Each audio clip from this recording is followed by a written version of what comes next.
और वहां पर खुदा की हजूरी वहां पर थी, और वहां पर साल में एक दफा काहिन जो है, बल्कि सरदार काहिन, वो साल में एक दफा जाता और क्या करता, अपने लिए कुर्बानी, अपने गुनाहों के लिए खून और लोगों जमात के लिए खून लेकर छिड़कता, और उसको एक रस्सा बांधा जाता और उसको गेंटियां बांध दी जाती, क्योंकि पाक तरीन मुकाम के अंदर गुनाहगार जिंदा नहीं रह सकता।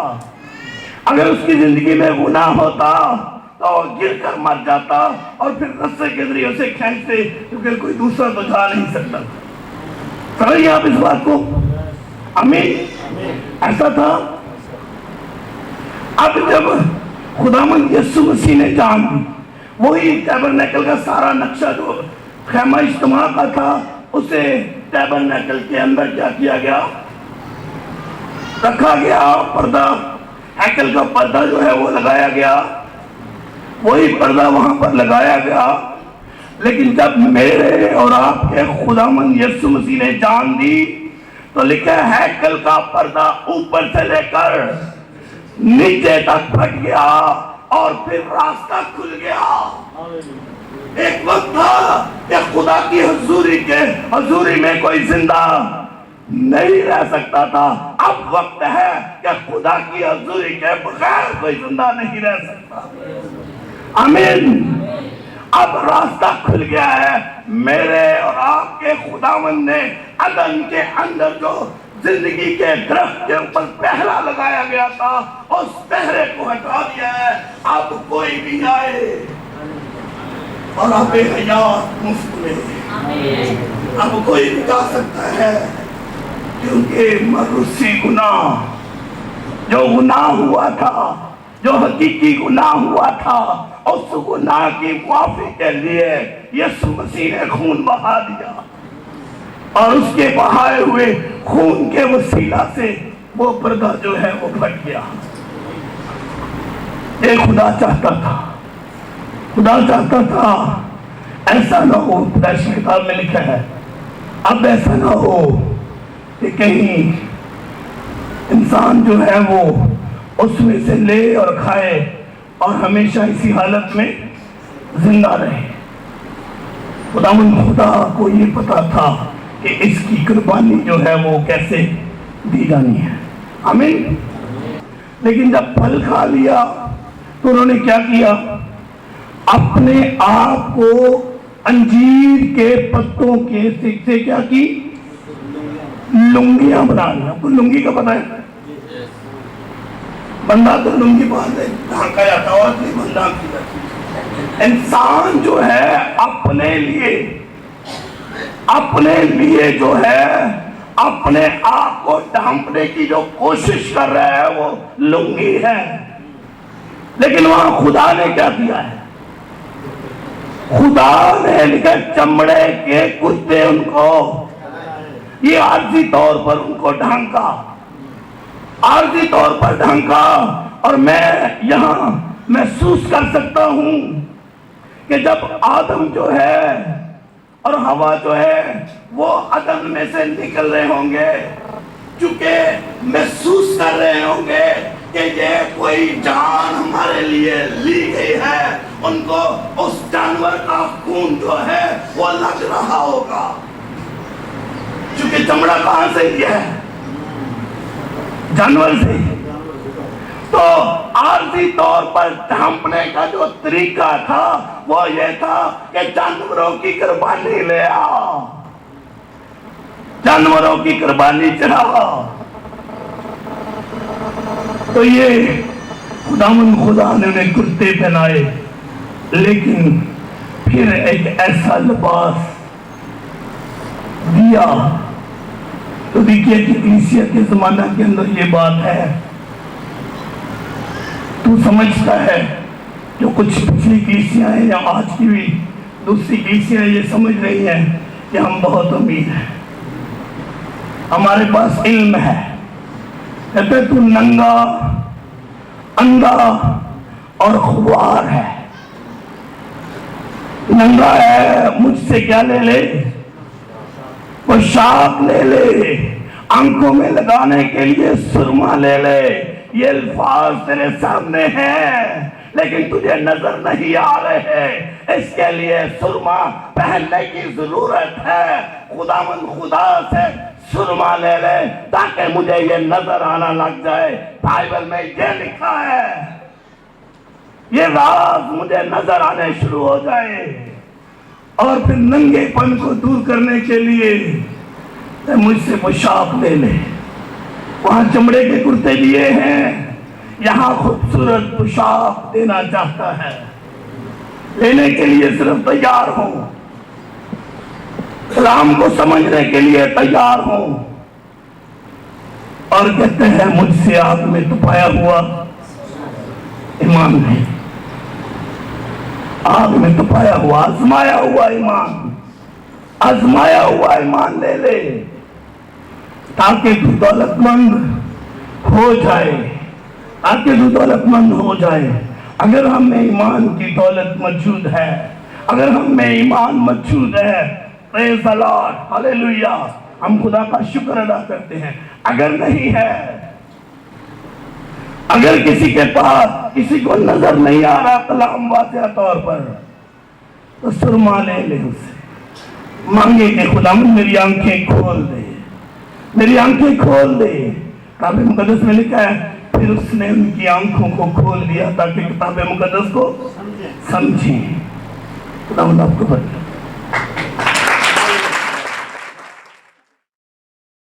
तो मेरा सवाल यह है कि सर आपने कहा कि शैतान ने सांप ने औरत से मिलाप किया, जबकि बाइबल ये बताती है कि उन्होंने फल खाया।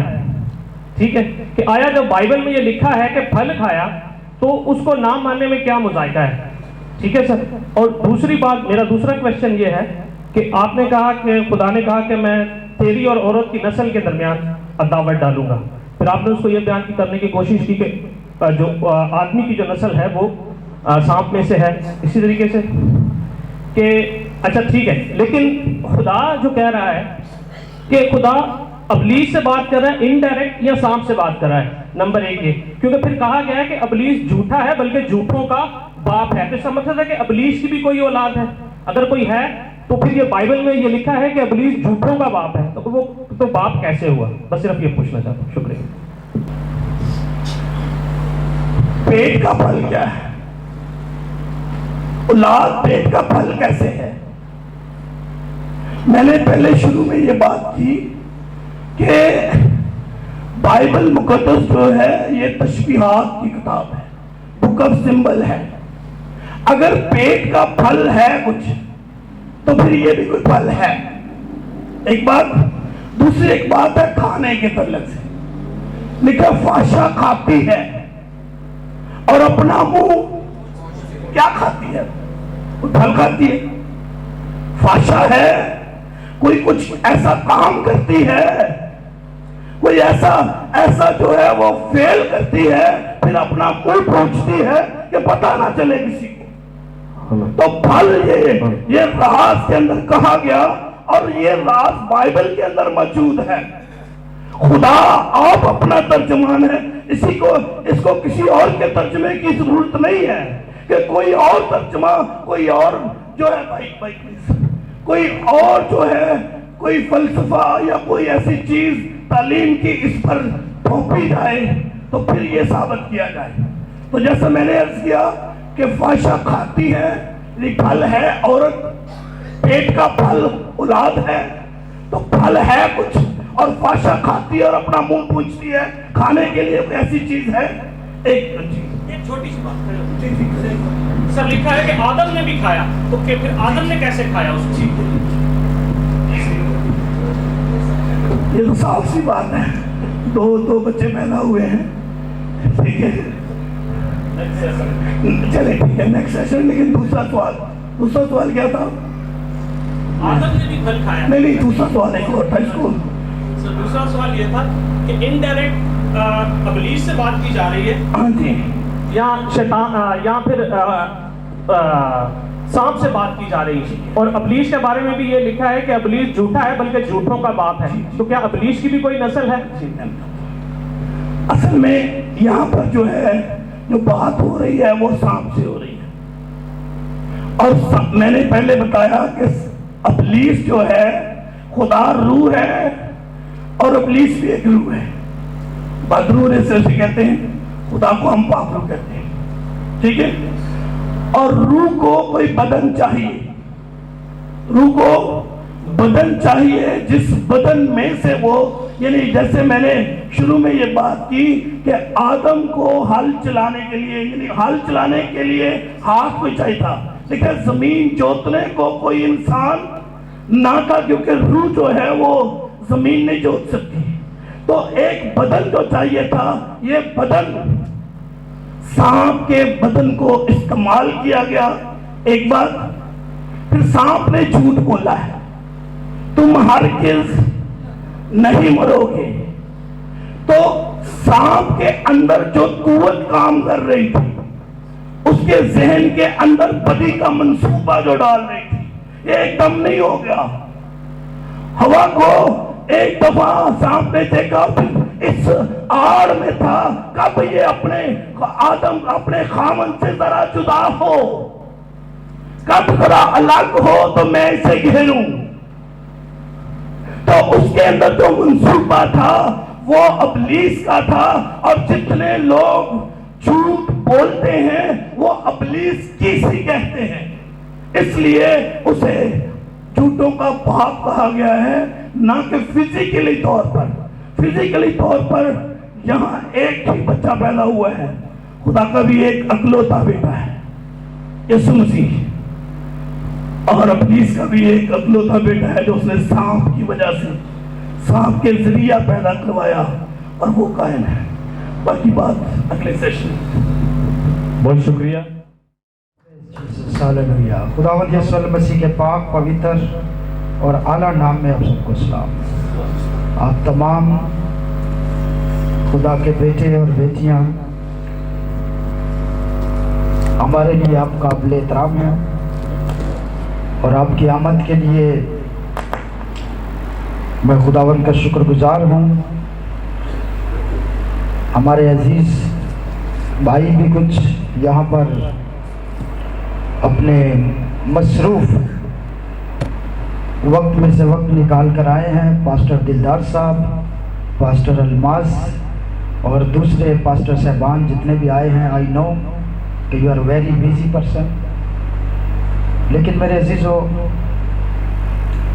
बाइबल मुकद्दस फरमाती है, मुबारक हैं वो जो रास्तबाजी के भूखे और प्यासे हैं, क्योंकि वो आसूदा होंगे।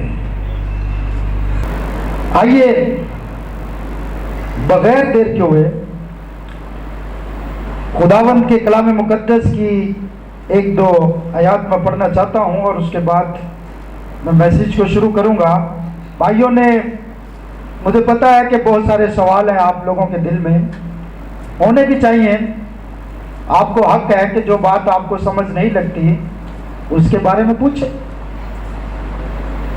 क्योंकि खुदावंद ने बनी नो इंसान को आज़ाद मर्जी पैदा किया। हमें जिस बात की समझ नहीं लगती हमें उसको पूछना है। आइए खुदावंद के जिंदगी बख्श कलाम में से रोमियो का खत, पौलुस रसूल का खत रोमियो के नाम 15 बाब 4 है। रोमियो के खत में से 15वें बाब की 4थी आयत।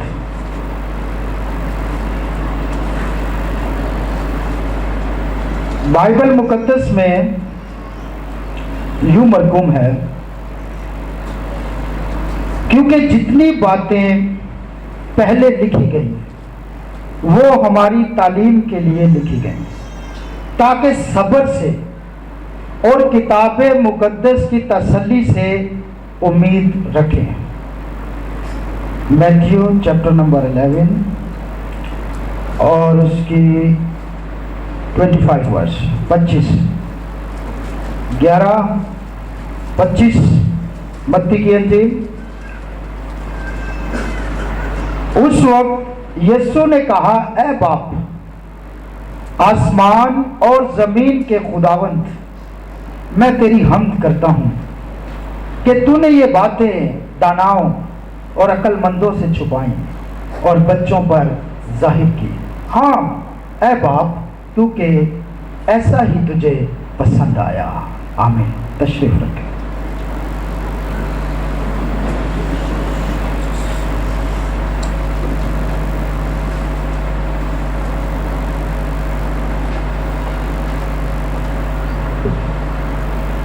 मैं चाहूंगा कि अगर किसी भाई के दिल में कोई क्वेश्चन है या बहन के दिल में, तो वो यहाँ आए और अपना क्वेश्चन रिकॉर्ड करा दे, ताकि दौरान मैसेज उसको क्लियर किया जाए या बताया जाए उसके बारे में। क्योंकि इस तरह हमारा टाइम जो है वो भी बचेगा और हम इसको हमारा सीखने का सिखाने का जो तसलसल है वो भी कायम रहेगा। तो पिछले सेशन में जो कुछ सीखा है उसमें से अगर कोई क्वेश्चन, बहुत अप्रिशिएट करता हूँ जिन भाइयों ने जुर्रत की, मैं ऐसे भाइयों को पसंद करता हूँ। अच्छा, हमें किसी बात का नहीं समझ लग रही तो हमें पूछना चाहिए, क्वेश्चन करना चाहिए। आई अप्रिशिएट दैट, मैं इनकी हौसला अफजाई करता हूँ। और कोई भाई या बहन क्या आना पसंद करेगा यहाँ पर आके अपना क्वेश्चन अगर उनके दिल में है तो वो यहाँ रिकॉर्ड करा दें, ताकि फिर जब मैं शुरू करूँगा तो उसके दौरान फिर क्वेश्चन आंसर नहीं होंगे या फिर एंड में होंगे, आखिर में, उसमें भी हम फिर सेशन को ले सकते हैं। इसमें कोई शक नहीं कि पैदाइश की किताब के पहले 3 अबवाब जो हैं वो बहुत ही अमीक हैं, इंसानी अदराक से बाहर हैं। जब तक खुदावंद का रूल कुछ हमारे जहनों को ना खोले, वी कैन नॉट अंडरस्टैंड, हम नहीं समझ सकते। लेकिन एक बात याद रखें, बाइबल मुकद्दस में जो कुछ भी लिखा गया है, बाइबल में जैसा हमने रेफरेंस पढ़ा है, वो सारी बातें जो पहले मेंशन की गई हैं हमारी तालीम से ताल्लुक है उनका, हर चीज का। और जीसस क्राइस्ट ने कहा कि बाप तुझे पसंद आया, खुदावंद को यह पसंद आया कि अक्लमंदों और दानाओं से ये बातें छुपाई जाए और बच्चों पर जाहिर की जाए। ये बच्चों की जब बात हो रही है तो ये बच्चे वो नहीं जो बाहर खेल कूद कर रहे हैं। These are spiritual daughters and sons of God। ये वो बच्चे हैं जो रूहानी हैं, जो खुदा के बेटे और बेटियां हैं।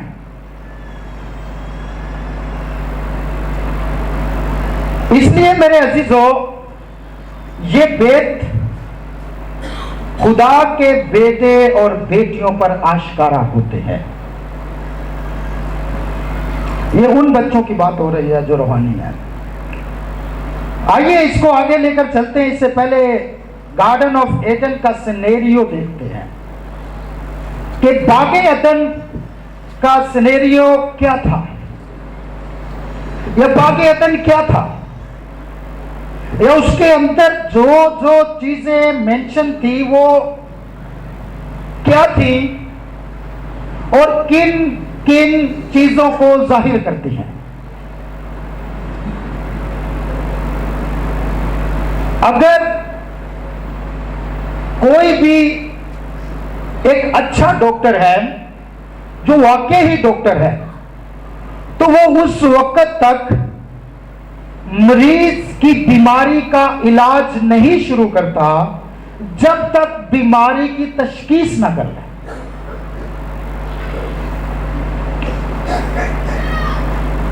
सारी दुनिया गुनाह गुनाह गुनाह गुनाह गुनाह का उसका ऐलान कर रही है। गुनाह हुआ, गुनाह हुआ, आदम ने गुनाह किया, हवा ने गुनाह किया, ये किया, वो किया, ऐसा हुआ, ऐसा हुआ।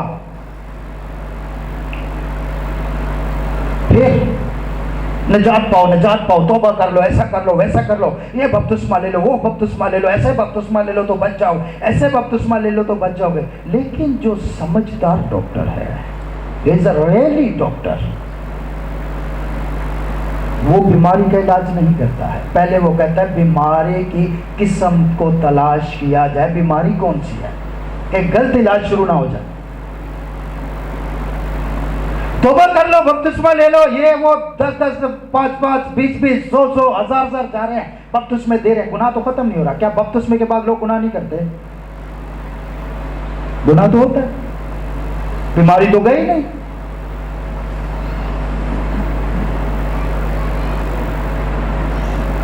इसलिए बीमारी को दुरुस्त तरीके से जाने,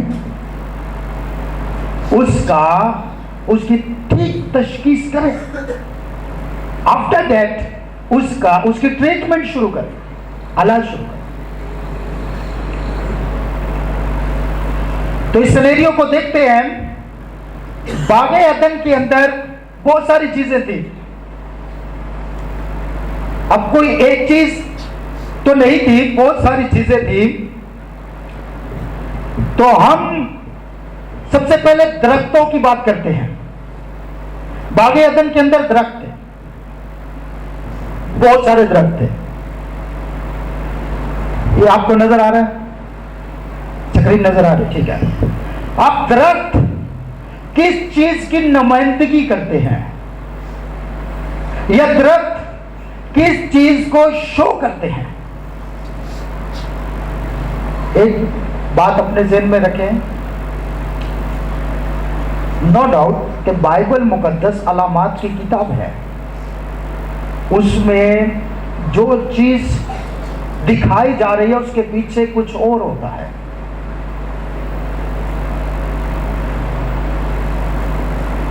दरख्त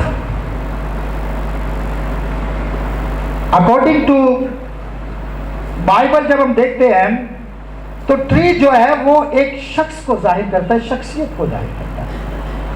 दरख्त भी है, लेकिन दरख्त किसी शख्सियत को भी जाहिर करता है। लिटरली दरख्त है, फितरती दरख्त है, लेकिन जब हम उसको आगे लेकर चलते हैं कि उसके दूसरे मायने क्या हैं, तो दरख्त शख्स को भी कहा गया है।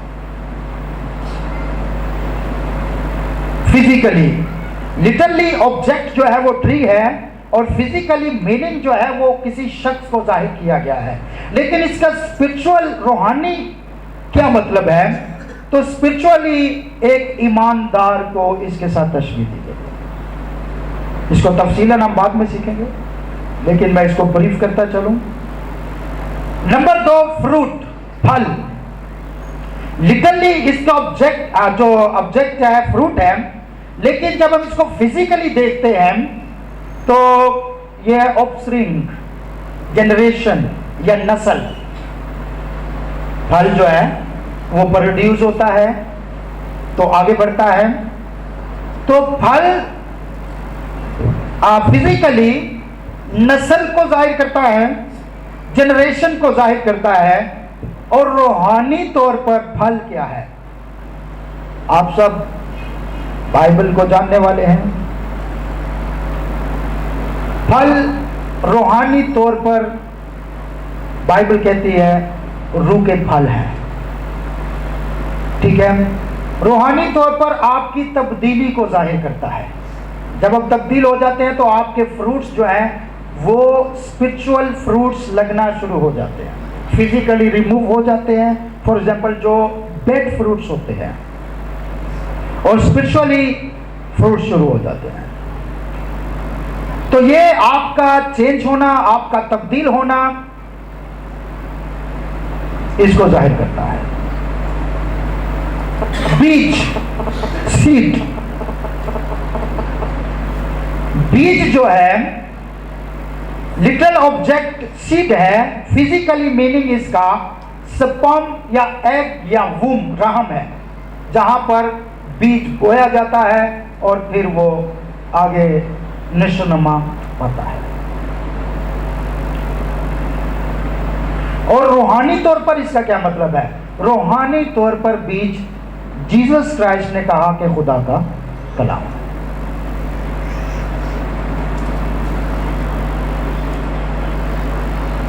ग्राउंड, जमीन, जमीन फिजिकली, जैसे मैंने पहले मैंने कहा स्पर्म और एग्स जो है जिसके थ्रू निशोनमा पाता है, लेकिन ग्राउंड जो है वो जमीन, वो वूम है। वूम जो है, रहम जो है वो। और रूहानी तौर पर दिल है, आपकी सोल है, जहां पर कलाम का बीज बोया जाता है और आपकी जिंदगी दिल की जमीन। मिडेस्ट ऑफ गार्डन, बागे अदन के दरमियान या दरमियानी, reproductive part of a women, औरत का वो उज़्व जिससे रिप्रोडक्टिव या प्रोडक्शन होती है जनरेशन की। स्पिरिचुअली चर्च है जहां पर खुदा का कलाम बोया जाता है और खुदा के बेटे और बेटियां पैदा होते हैं।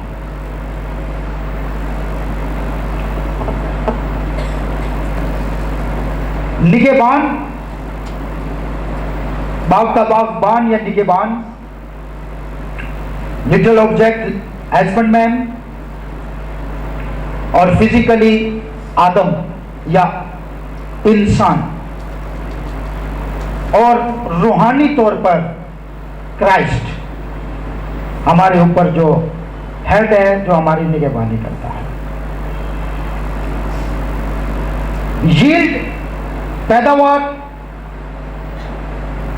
जमीन अपनी पैदावार दे, ये मल्टीप्लाई, रिप्रोडक्टिव, अपनी नस्ल को बढ़ाना, बढ़ो फलो और जमीन को मामूरो माकूम करो। और स्पिरिचुअली इसका मतलब है रूहानी तौर पर एवेंजलिज्म। एवेंजलिज्म जितनी ज्यादा जाएगी, ये है बढ़ना और फलना, ताकि रूहानी तौर पर नस्ल आपकी, डिसाइपलशिप जो जीसस ने मैथ्यू 28 के अंदर कहा था, जाओ सब कौमों को शागिर्द बनाओ, ये है। थॉर्न्स, जो कांटे, ऊंट कटारे, ये कर्ज को, फिजिकली लानत को, मौत को और बीमारी को जाहिर करते हैं।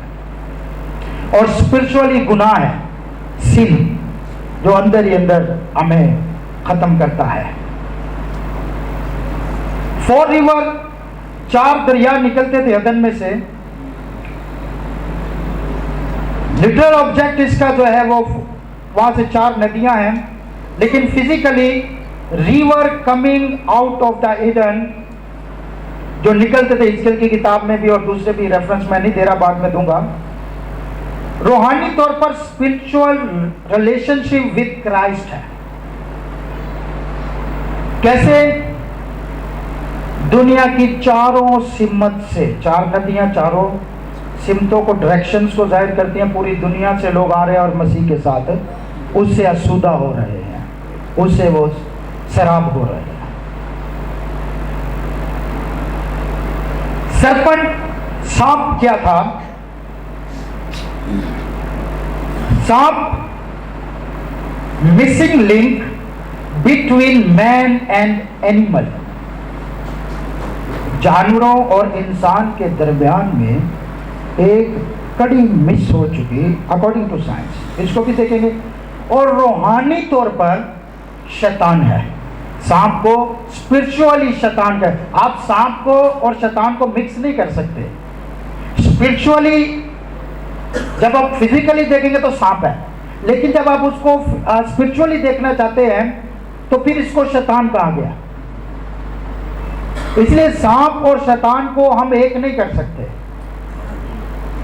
शैतान अलग चीज है, सांप अलग चीज है, लेकिन इसको ये खिताब मिला है। और स्पिरिचुअली सेटन है। काइन, ये सारी अदन की वो चीजें हैं। सर्पेंट सीड, सांप की नस्ल फिजिकली, और रूहानी तौर पर नाफरमानी के या बदकारी के फर्जंद, स्पिरिचुअल।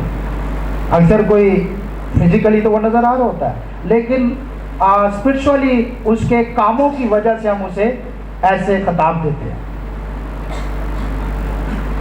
हाबल, वुमेन सीड, औरत की नस्ल।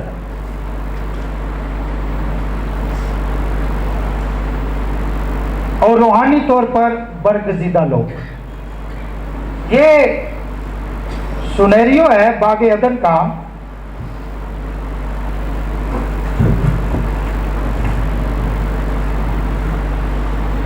ये मैंने इसलिए थोड़ा सा ब्रीफ किया ताकि आपको पता चले कि बागे अदन में जो चीज़ें हैं उनका फिजिकली और स्पिरिचुअली क्या मतलब और लिटरली वो क्या चीज़ें हैं।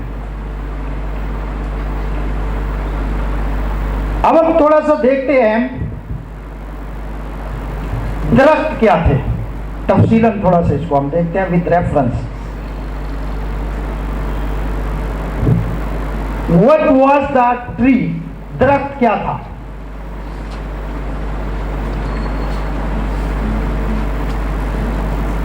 अब बागे अदन के अंदर बहुत सारे दरख्त थे। अगर हम पैदाइश की किताब की स्टडी करते हैं तो खुदा ने जमीन में से बहुत सारे दरख्त उगाए।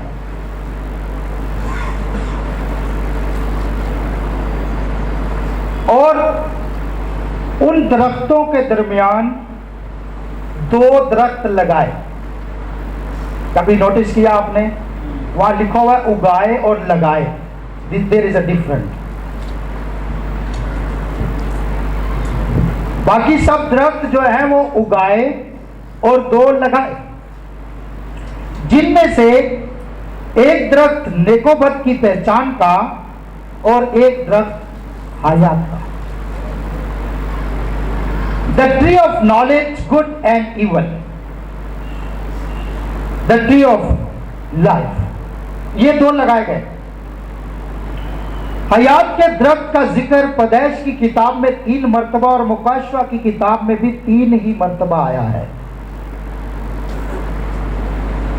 मगर ये हयात का दरख्त है क्या?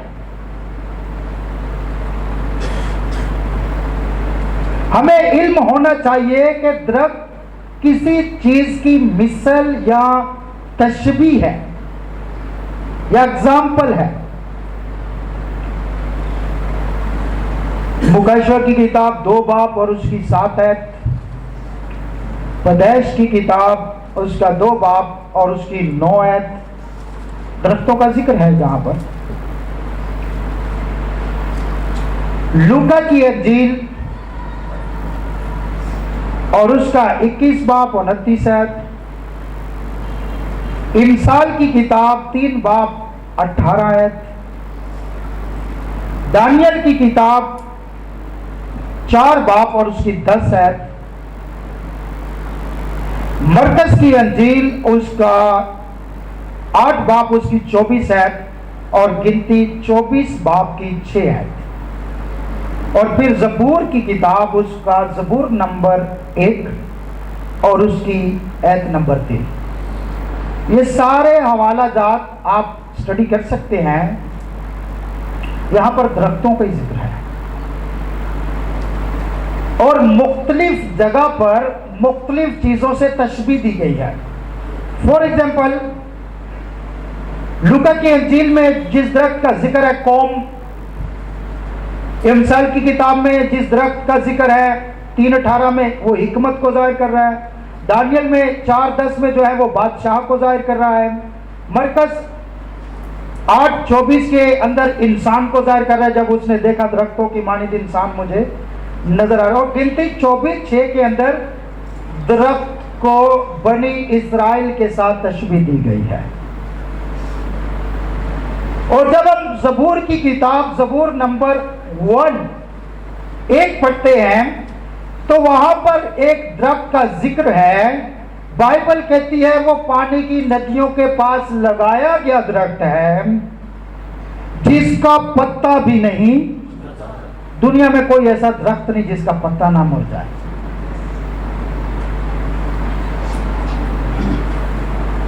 ना तो फिजिकली ना स्पिरिचुअली कोई ऐसा नहीं है कि जिसका पत्ता ना मुरझाए। स्पिरिचुअली मैं अपनी बात कर रहा हूं, इंसानों की जो स्पिरिचुअल अपने आप को कहते हैं, उनके पत्ते भी मुरझा जाते हैं, उनके चेहरे भी बाजू का लटके होते हैं। तो फिर ये कौन सा दरख्त है जिसको कहा गया है कि पानी की नदियों के पास लगा हुआ है और जिसका पत्ता भी नहीं मुरझाता? खुदावंद के अजीम खातम ब्रदर ब्रैनम कहते हैं कि ये यीशु मसीह के अलावा कोई हो नहीं सकता है।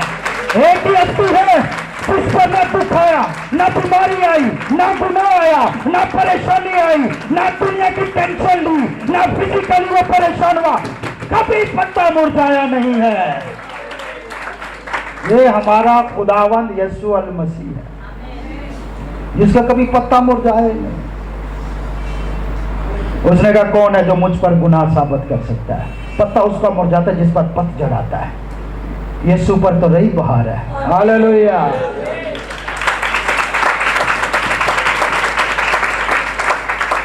क्यों बोला? क्योंकि बर्रे जो हैं वो पतझड़ में नहीं, मौसम बहार में पैदा होते हैं। बड़े जो होते हैं मौसम बहार में पैदा होते हैं। और ब्रदर ब्रैनम कहता है यीशु मसीह खुदा का बर्रा था।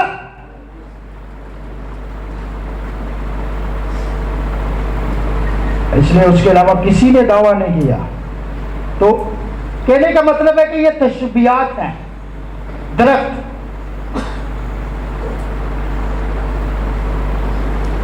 हयात के दरख्त की मिसाल नो डाउट जीसस क्राइस्ट, यीशु मसीह के अलावा तो कोई हो नहीं सकता है, क्योंकि ये दावा किसी और ने किया नहीं। शिजरे हयात जिंदगी का मंबा जो कि यीशु अल मसीह है।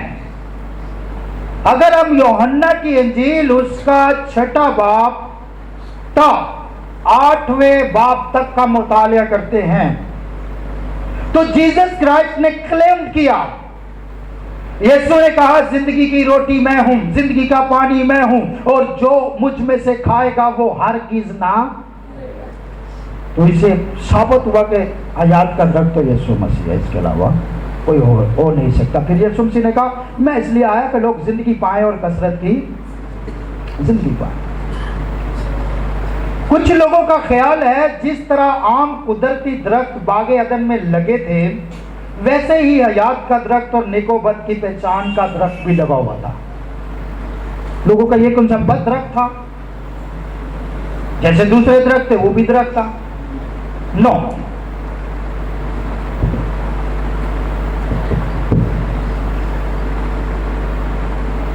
हयात का दरख्त और नेकोबद की पहचान का दरख्त लगाया गया था, मगर जैसे लोग समझते हैं वैसा नहीं था। पैदाइश की किताब 2 बाब उसकी 9 आयत आप पढ़ सकते हैं, और पहला यूहन्ना और उसका 5 बाब 11 और 12 आयत की भी तलावत कर सकते हैं।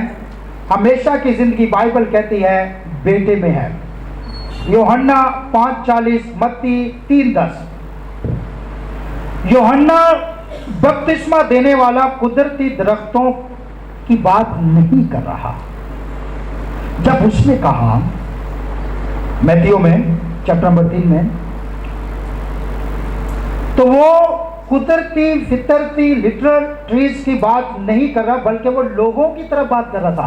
अब दरख्तों की जड़ों पर पहरा रखा हुआ है, वो आदमियों की बात है।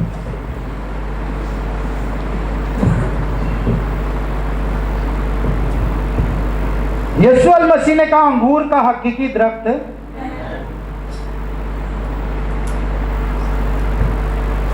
ठीक है। अगर शिजरे हयात यीशु मसीह है तो फिर नेकोबद की पहचान का दरख्त भी तो कोई शख्सियत होनी चाहिए। हम बिलीव करते हैं कि हयात का दरख्त जीसस है, जीसस क्राइस्ट। तो फिर उसके जो बाजू में लगा है वो भी तो कोई है ना भाई, वो जो साथ में है वो भी तो कोई होगा, कोई चीज। वो क्या, व्हाट इज दिस?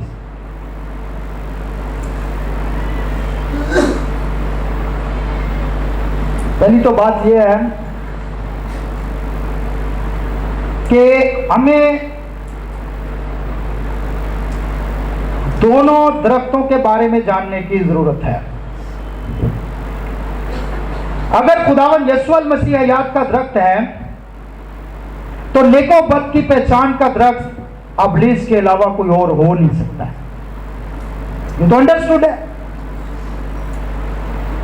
ठीक है पास्टर साहब, लेकिन इब्लीस का बाकी अदन में क्या काम था? हमारा तो कॉन्सेप्ट ये है कि शैतान गंदी जगहों पर रहता है। हाँ, तू वहां गया तो तुझे शैतान ने पकड़ लिया, तू वहां गया तो तुझे शैतान ने पकड़ लिया, तू कब्रिस्तान में गया तो, अरे शैतान वहां थोड़ी रहता है।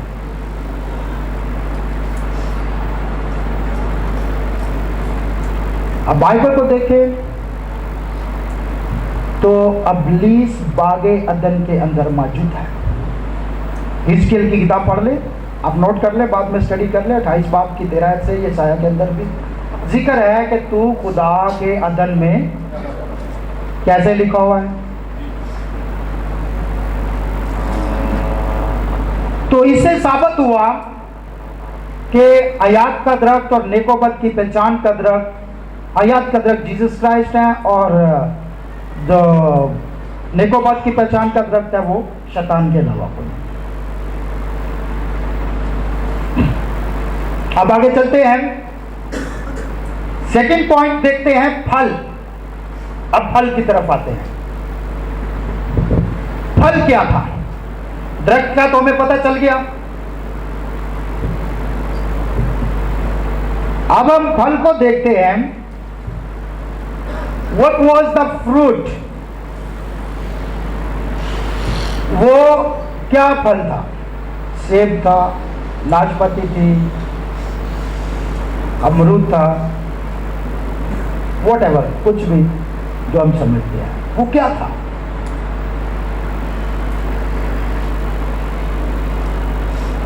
मेरे अजीजों, पैदाइश की किताब 3 बाब और उसकी पहली और दूसरी आयत को जब हम पढ़ते हैं, अगर पढ़ना चाहते हैं तो इट इज गुड, ताकि पहले भाई ने किसी ने सवाल भी किया था फल के बारे में, तो उसको पढ़ लेते हैं। फल और खाना, इन दोनों को मैं कोशिश करूंगा आपको बताने की। पैदाइश की किताब 3 बाब में अभी पढ़ा भी था रेफरेंस, आप एक दूसरा रेफरेंस पढ़ लें, 30 बाब की 20 है, इमसाल की किताब। फल और खाना ये दोनों को साथ लेकर चलेंगे कि वो फल क्या था और उसने खाया। 30-20 के अंदर भाई ने बता दिया था, लेकिन मैं रेफरेंस कोट करवाना चाहता हूं ताकि आपको पता हो कि वहां पर क्या लिखा हुआ है। 3 बाब में हवा ने देखा, उसे अच्छा लगा, उसने खाया, लिया और खाया। ठीक है, तो फल और ये खाना क्या है, इन दोनों को लेकर चलते जी। 30 बाब की 20 आयत भाई पढ़ते हैं, इमसाल की किताब, अगर किसी ने निकाली। जानिया की राह ऐसी ही है, जानिया की राह ऐसी ही है, वो खाती है और अपना मुंह पूछती है, और अपना मुंह पूछती है और कहती है मैंने कुछ बुराई नहीं की, मैंने कुछ बुराई। ये गुनाह की बात हो रही है, हरामकारी की बात हो रही है, ज़नाकारी की बात हो रही है, लेकिन वर्ड जो इस्तेमाल हुआ है वो खाने के लिए ही इस्तेमाल हुआ। रेफरेंस नोट कर लें, होसिया 10:13, यिर्मयाह 15:16, यूहन्ना 7:17 से 20। अब हम देखते हैं कि फल क्या चीज है। अगर फल को हम तशबीहन या रूहानी तौर पर देखें तो फल इंसान के किरदार की नुमाइंदगी करता है। फल जो है इंसान के किरदार की नुमाइंदगी करता है। इस जो आप फेल करते हैं वो आपके फल हैं। अगर आप अच्छा फेल करते हैं तो ये फल है, अगर बुरा फेल करते हैं तो ये भी फल है। और फल जो है ये इंसान के किरदार की, कैरेक्टर की नुमाइंदगी करता है। ये मैं नहीं कह रहा, जीसस क्राइस्ट ने कहा। आप मत्ती की इंजील उसका 7 बाब 17 से 20 तक पढ़ें तो ये यीशु अल मसीह ने कहा कि तुम उनके फलों से उन्हें, कैसे नहीं लिखा हुआ, तो क्या उनके फल क्या लगे होंगे? कोई उनके कामों से उन्हें पहचान।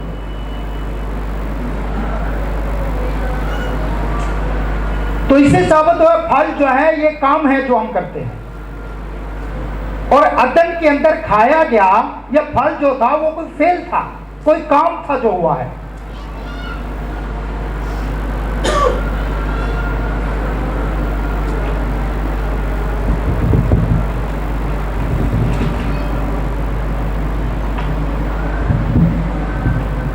फिर बाइबल मुकद्दस इसकी यूं भी तस्दीक करती है कि रहम का फल औलाद है। आप इसको लूका की अंजील 1 बाब और उसकी 42 आयत, ज़बूर की किताब और ज़बूर नंबर 127 और उसकी 3 आयत में पढ़ सकते हैं। सफेद का फल औलाद, ऑफस्प्रिंग है। फिर बाइबल कहते हैं सादक का फल और शरीर का फल, तो ये काम ही है उनके। ये मिसाल की किताब 30 बाब की 11 आयत को आप पढ़ें तो वहां पर है। सादक का फल जिंदगी है, वो हयात की तरफ जाता है, और शरीर का फल जो है मौत है। यीशु अल मसीह जिंदगी है और शैतान मौत है। जो उसमें से खाएगा जीसस से वो उसके जिंदगी, और जो उससे खाएगा उससे मौत।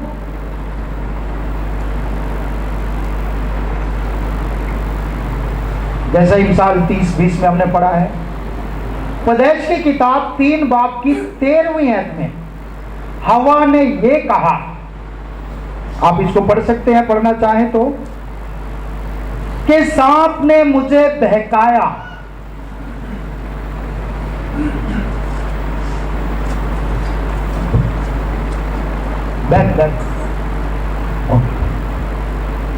सांप ने मुझे बहकाया। अगर कोई भाई पढ़ना चाहे तो पढ़ सकता है ताकि दूसरे भी सुन लें।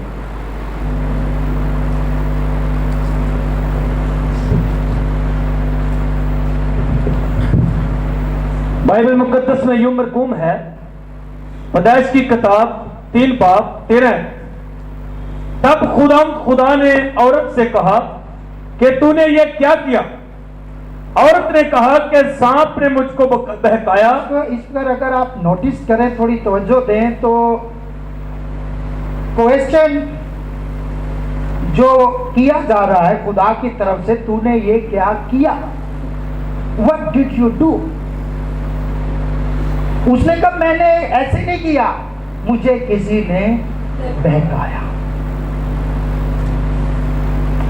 तूने ये क्या किया? यहां पर वर्ड जो इस्तेमाल हुआ है वो बिगॉल्ड है। English Bible king James version में आप पढ़ें तो बिगॉल्ड वर्ड इस्तेमाल हुआ है, जिसका मतलब है धोखा देना, चकमा देना, गुमराह करना या आलूदा करना। ये पैदाइश की किताब यहां पर जो वर्ड बहकाने के लिए इस्तेमाल हुआ है वो स्पेसिफिक वर्ड इस्तेमाल हुआ है बिगॉल्ड। खुदा ने कहा क्या तूने फल खाया? उसने कहा सांप ने मुझे बहकाया या गुमराह किया या आलूदा किया या माइल किया या बुराई के लिए कायल किया।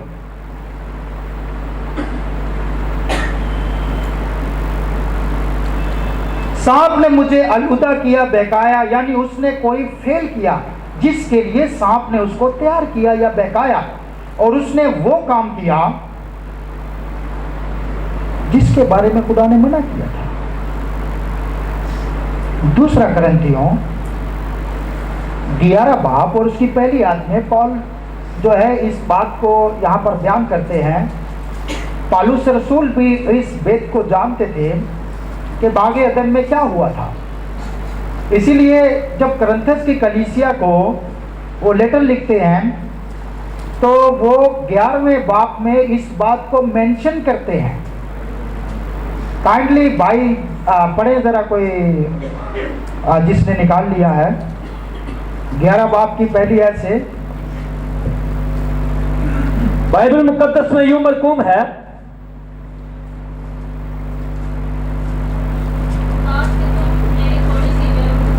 काश कि तुम मेरी थोड़ी सी बेवकूफ़ी की बर्दाश्त कर सकते। पौल कह रहा है, अरे भाई आप क्या बेवकूफ़ी करने लगे हैं, या क्या बेवकूफ़ी की बात करने लगे हैं। जब भी बागे अदन के गुनाह की बात की जाती है ओपनली, तो इसको बेवकूफ़ी ही समझा जाता है। और लोग यही कहते हैं, ये क्या तालीम आ गई है, कैसी बेवकूफ़ी की बातें करते हैं, ऐसा नहीं हो सकता, वैसा नहीं हो सकता। भाई ने कहा कि तुम इल्ज़ाम लगाते हो, ऐसा नहीं हुआ। किसी ने कहा भाई, मैं कहता हूं ऐसा नहीं हुआ, मान लेते, आप कहते हैं मान लेते हैं। आप मुझे बताएं, ये दुनिया पर गुनाह जैसी लानत कैसे आई? आप मुझे बताएं, खून के अंदर गुनाह कैसे गया?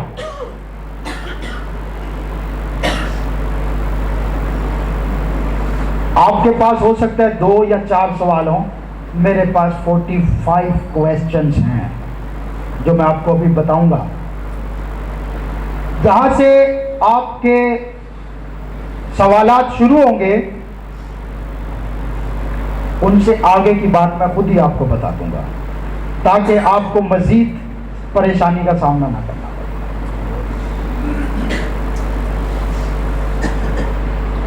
क्या यहां तक समझ लग रही है आपको? Thank you, thank you. मेरे भाइयों, एक बात ज़हन में रखना कि ये स्टडी लेने के बाद मुझे कोई ज़रूरत नहीं कि आप माने ना माने, ये आपका ज़ाती मामला है। लेकिन मैं क्या मानता हूँ, ये मैं आपको सिर्फ बता रहा हूँ। मैं अपना बिलीव, अपना ईमान बता रहा हूँ। ये मत समझना कि आपको यहाँ ये हमने ये मनवाना है, मनवाने के लिए नहीं। आपका पर्सनल इंडिविजुअल है भाई, हमें इससे क्या लेन देन है। मगर हम जो बिलीव करते हैं या जो मैं करता हूँ, मैं अपनी पर्सनल इंडिविजुअल बात कर लेता हूँ, मैं वो बयान कर रहा हूँ। अगर आपको समझ लगे तो ओके, नहीं लगे तो आपकी मर्जी। फिर भी मेरी और आपकी कोई लड़ाई नहीं, कोई नफरत नहीं, कोई जुदाई नहीं, क्योंकि हम मसीही हैं और मसीही लोगों की पहचान मोहब्बत है, नफरत नहीं, लड़ाई नहीं।